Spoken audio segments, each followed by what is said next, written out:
Guillaume de Vauchel, merci d'être là. Je rappelle que vous êtes directeur de l'innovation chez Valeo et Rémi Bastien, vous êtes directeur de la prospective véhicule autonome chez Renault. Merci infiniment à tous les deux d'être ici. Première question, qu'est-ce que c'est une voiture connectée et est-ce que finalement c'est la même chose qu'un véhicule autonome ou pas du tout? Alors, ce sont deux notions de fonctionnalités qui sont synergiques. Les voitures connectées, ça existe déjà. Quand le client utilise une voiture avec la navigation et l'infotrafic, elle est déjà connectée. La dimension véhicule autonome est quelque chose qui est en train d'arriver, mais qui va arriver un petit peu plus tard. Et évidemment, on peut concevoir qu'une voiture très connectée, mais qui ne serait pas autonome, ne peut apporter toute la connectivité au client qu'à l'arrêt.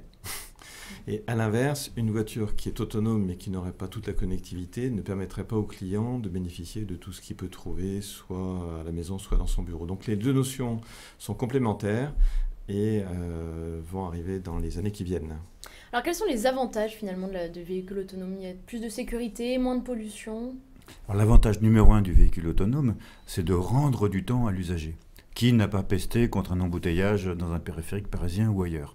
Donc le véhicule connecté et autonome permet de rendre du temps et également d'alléger le conducteur de tâches qui ne sont pas forcément à une grande valeur ajoutée. Chez Valeo, on a démarré par les manœuvres de parking, qui n'a pas pesté contre le fait de se tordre le cou dans un créneau difficile, qui ne s'est pas moyennement endormi dans une autoroute un petit peu longue lors du départ en vacances, etc. Donc on sent qu'il y a des situations de conduite où il y a un plaisir de conduite fort et des situations de conduite où on aimerait pouvoir déléguer. Et le véhicule autonome, c'est justement le moment où on doit déléguer cette opération. Alors très concrètement, qu'on comprenne bien, quelles sont les possibilités d'interconnexion entre le véhicule et les devices? Et le smartphone ou la connectivité, elle se situe où dans la voiture? Alors aujourd'hui, donc il y a des systèmes pour lesquels la connectivité est embarquée dans la voiture. Je parlais tout à l'heure de la navigation. Dans ce cas-là, il y a une carte SIM qui est dans le véhicule et qui permet d'avoir cette connectivité. Mais les étapes qui sont en train d'arriver, c'est effectivement de permettre aux clients d'avoir la connexion de ces objets connectés, qui peuvent être le smartphone, une tablette ou tout autre objet connecté, par l'intermédiaire de la voiture. Et on va aussi pouvoir bénéficier de plusieurs circuits, de plusieurs canaux de connectivité, soit directement, soit au travers les objets du conducteur ou de ses passagers. Alors on va peut-être un point supplémentaire, c'est tout à fait frappant. On a participé, d'ailleurs, Rémi a visité le stand Valeo à Las Vegas. Donc c'est la deuxième fois que Valeo participe au fameux Consumer Electronics Show.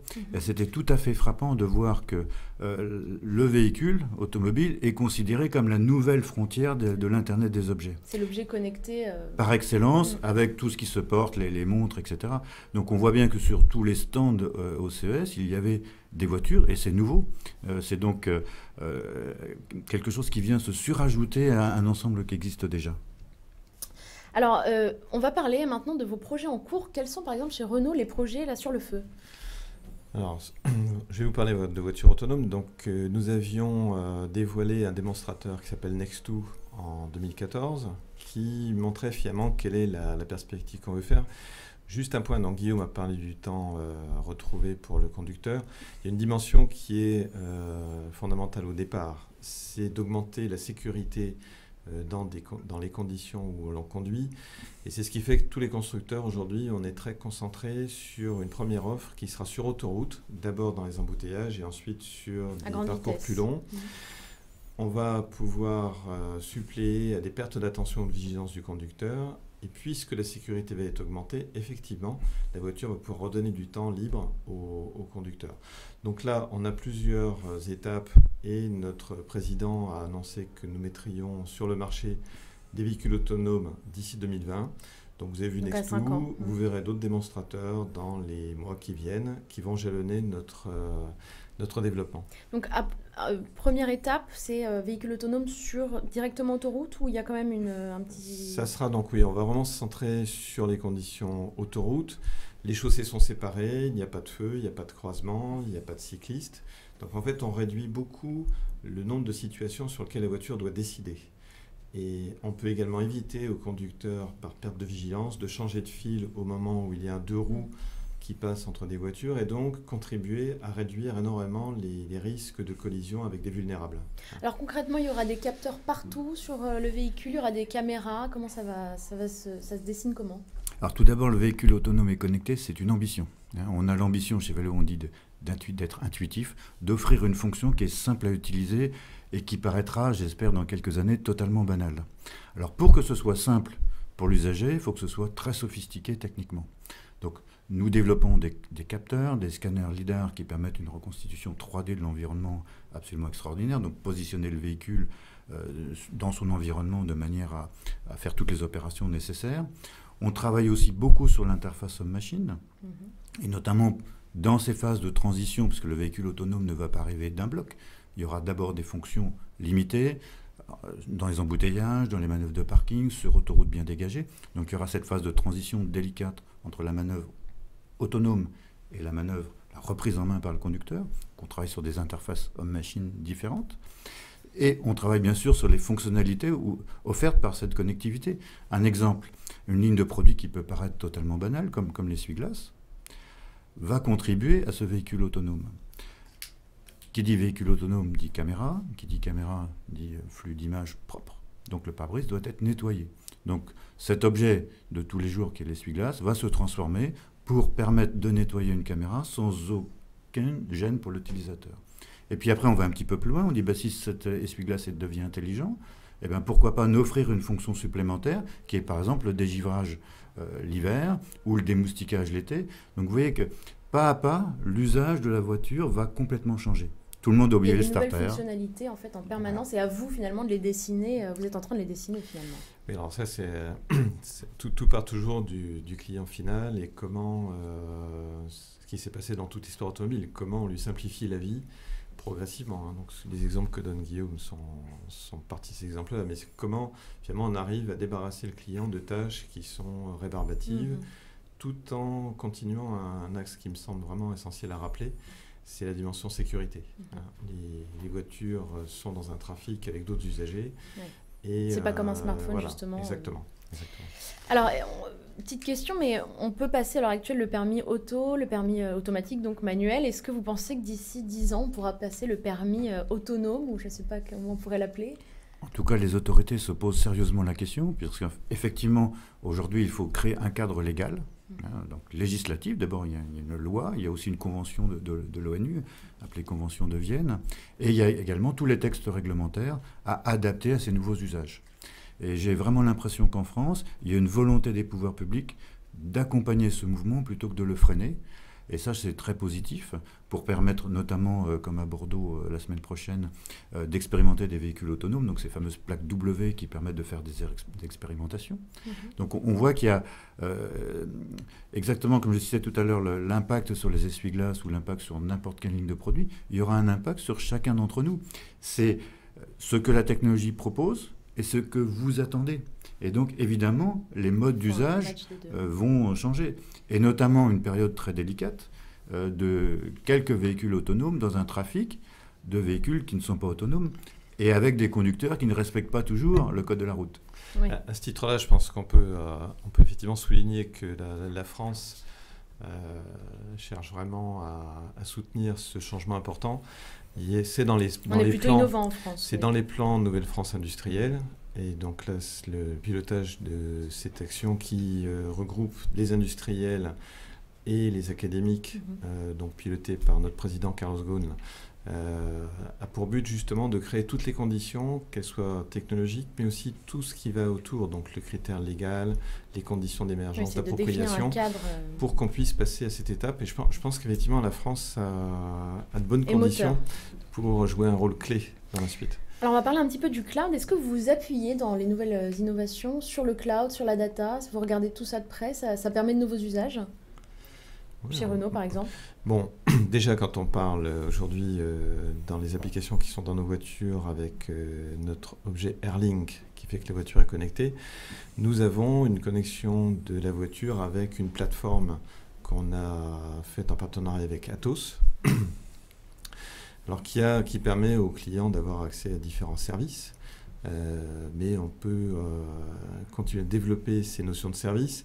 Je crois que vous avez dû évoquer tout à l'heure un lien avec les assurances. Le PSU Drive fait partie des choses qui peuvent aussi arriver. Ouais. Et donc, le lien avec une plateforme et une collecte de données va permettre de nouveaux services, là encore pour simplifier la vie des clients. Alors, l'avantage de la voiture autonome, c'est qu'elle offre finalement plus de sécurité physique. En revanche, elle présente de vrais challenges d'un point de vue cybersécurité. En août, je pense notamment en août, des hackers ont réussi à prendre le contrôle d'une Jeep Cherokee, pour ne pas citer la marque. Est-ce que ça pourrait vous arriver? Vous regardez ça de près? Comment vous avez réagi à tout ça? Vous avez regardé un petit peu... Alors, pour Valeo, donc on a évidemment cette préoccupation d'offrir des systèmes sûrs. Dans notre langage d'ingénieur, on dit 10-9, donc moins d'un cas sur 1 milliard. Et puis, il faut imaginer toutes les situations frauduleuses ou inattendues. Donc, pour ça, nous avons fait un accord avec Safran, et notamment qui fait des transactions bancaires, pour s'assurer que l'ensemble des actions, pour sécuriser, pour s'assurer que ce soit très difficile. On ne peut pas dire que ce soit impossible. Oui, on n'est jamais à l'abri de toute façon que ça arrive. Mais en tout cas, que le bénéfice attendu soit d'un ordre de grandeur très supérieur par rapport aux possibilités de fraude. Un exemple, Valeo qui s'occupe des systèmes d'accès, donc depuis des dizaines d'années, fait des clés électroniques, donc sécurise la communication entre la clé et le véhicule. C'est s'associer avec Safran pour sécuriser les transactions entre cette clé et le cloud, exactement à l'image d'une transaction bancaire. Donc vous voyez qu'en faisant des associations d'idées, on arrive à avoir des choses très sûres. Et cette fameuse clé qui va permettre par exemple l'autopartage, puisque c'est une clé qui devient totalement dématérialisée. Donc on l'a dans le sac ou même pas? Non, même pas. Je peux vous prêter la clé d'un démocar Valeo, même si ce démocar se trouve à Nice par exemple. Et alors comment ça marche concrètement?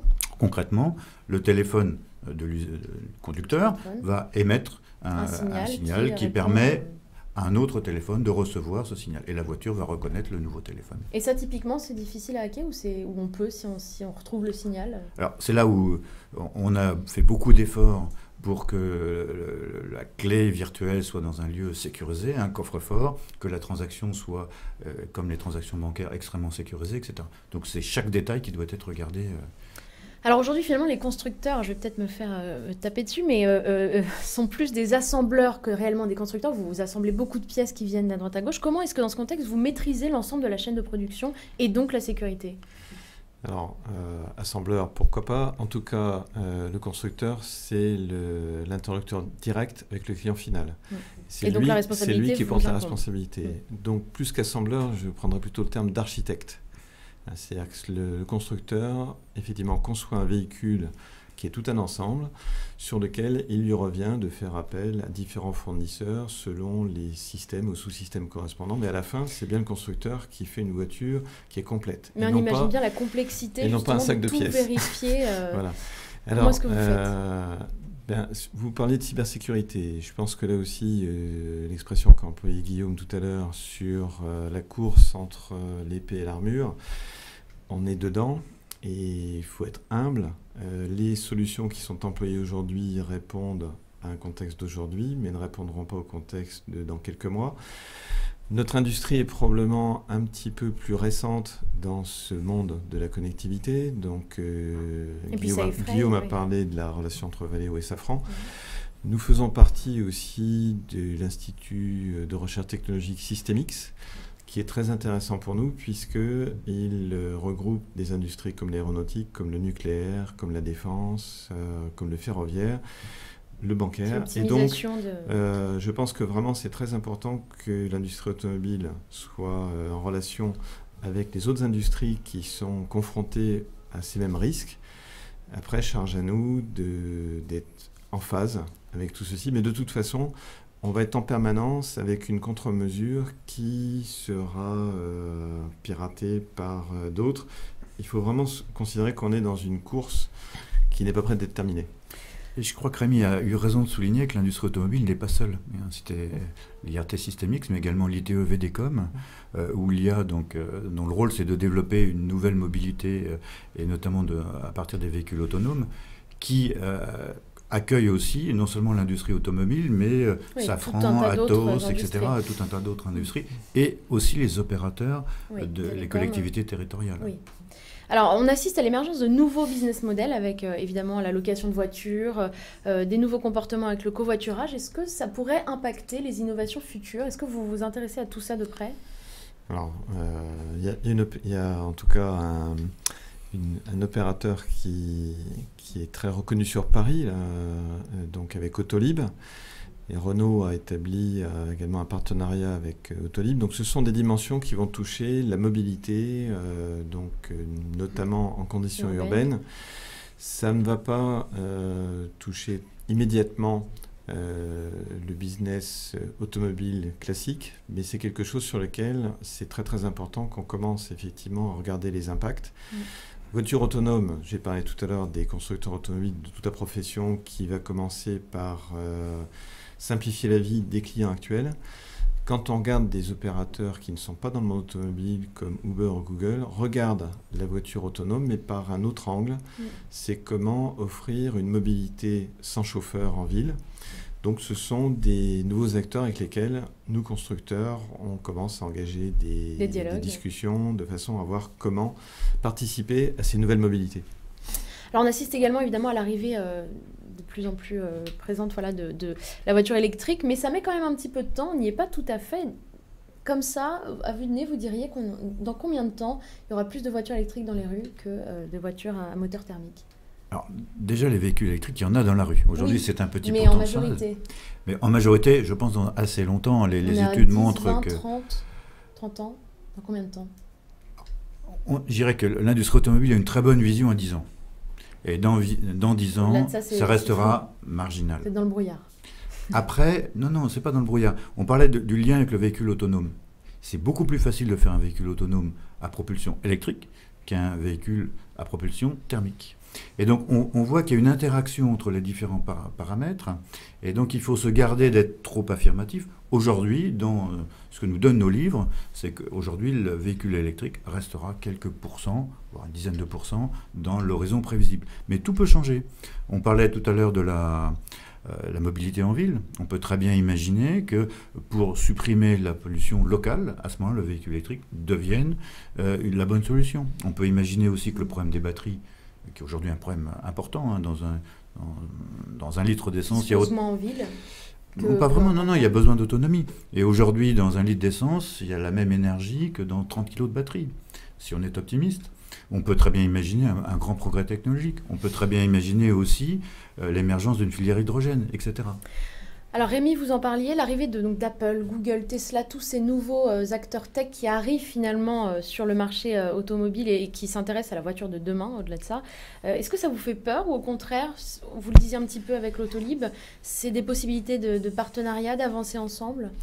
Alors je pense que la première chose qu'on peut dire, c'est que si on parle de la voiture autonome, l'initiative de Google a été un stimulant pour toute l'industrie automobile. Donc concurrent, mais finalement ça stimule. Parce que finalement, elle a montré qu'il y avait des choses qui pouvaient être abordées autrement. Et ce sont des acteurs qui, franchement, Google a les moyens de s'offrir un ou plusieurs constructeurs automobiles. Ils ne l'ont pas fait, ce n'est pas leur cœur de métier. Donc on a vraiment vocation à trouver des partenariats. Après, la question va être comment chacun trouve sa place dans la chaîne de valeur, ce qui est une autre question. Mais on a vraiment tout intérêt à considérer ces nouveaux acteurs pour créer donc des partenariats avec eux. Valeo, c'est plus des partenaires finalement. Alors nous, on est enthousiastes. Nous, on est enthousiastes. Ce sont d'abord des nouveaux clients, mais aussi des opérateurs qui mettre le véhicule dans la nouvelle économie. Et je pense que c'est très important. Quand Google parle de véhicules autonomes, il parle d'abord de véhicules. Et on voit que, je faisais allusion tout à l'heure au CES, au Consumer Electronics Show, la mobilité est au cœur du sujet. Et le véhicule qui était perçu comme un petit peu la vieille économie se retrouve au cœur, et l'émission d'aujourd'hui en témoigne, de la transformation digitale. Et donc pour moi, ça c'est très important. Quelque part, Google, Apple et les autres font le marketing pour nous. Oui. Alors il nous reste pas mal de questions, on va le faire très vite, mais next step, demain, on en sera où dans plusieurs années? Sur quoi est-ce que vous travaillez maintenant en perspective dans plusieurs années? Bon, je pense qu'on y a déjà un petit peu fait allusion. Donc il y a vraiment une étape finalement qui est dans le plan Nouvelle-France industrielle, qui est d'ici 2020 d'offrir des véhicules autonomes abordables, mais qui vont être très centrés sur des usages où on va simplifier la vie de millions de gens. Donc c'est les conduites en conditions d'autoroute embouteillée, puis ensuite des plus longs parcours, complétés L'étape par... d'après, c'est qu'il n'y aura plus de conducteurs je parle dans plus longtemps. Donc ça, c'est ce que j'ai un petit peu évoqué tout à l'heure, c'est en lien avec comment la mobilité dans les villes va se pratiquer. Il y a un point qu'a mentionné Guillaume de Vauchel aussi, d'autres tâches qui ne sont franchement pas un plaisir, c'est d'aller garer sa voiture. Donc il y a le parking parfois aujourd'hui, il y a le voiturier automatique qui lui pourrait aller garer la voiture au fin fond d'un parking au 6e sous-sol sans que le client ait à s'en occuper. Donc toutes ces fonctions-là, c'est vraiment le sujet principal des quelques années qui viennent. L'autre dimension que j'évoquais tout à l'heure, là, c'est plus les changements de mobilité qui peuvent être sur des navettes dans des villes où nous sommes actifs, mais plutôt sur la dimension recherche, donc un peu plus long terme. Dernière question d'un internaute, la voiture connectée devient-elle un smartphone à roues? Surtout pas. Il y a un plaisir de conduire, le plaisir est en train d'évoluer. Et aujourd'hui, quand le conducteur sera déchargé d'un centre de tâches de conduite, il pourra faire autre chose, mais on pourra imaginer aussi de le soigner, par exemple, de lui offrir une heure de confort, une heure de relaxation, ou que sais-je. Et de la même façon qu'on n'imaginait pas au début des années 2000 pouvoir prendre l'avion avec son smartphone, puisqu'aujourd'hui on est tout à fait capable, il n'y a plus de billets physiques. Bon, je pense qu'on n'a pas encore imaginé, et de très loin, tous les usages du futur. Je dirais que c'est plutôt un salon ou un bureau qui est mobile, qui est connecté. Avec un smartphone, on peut difficilement s'installer dans son smartphone, alors que dans une voiture, on peut offrir un habitacle qui peut représenter ce que l'on a, soit à la maison. Donc c'est plus ça, si vous voulez. Merci infiniment, messieurs. Restez là, on passe tout de suite au pitch.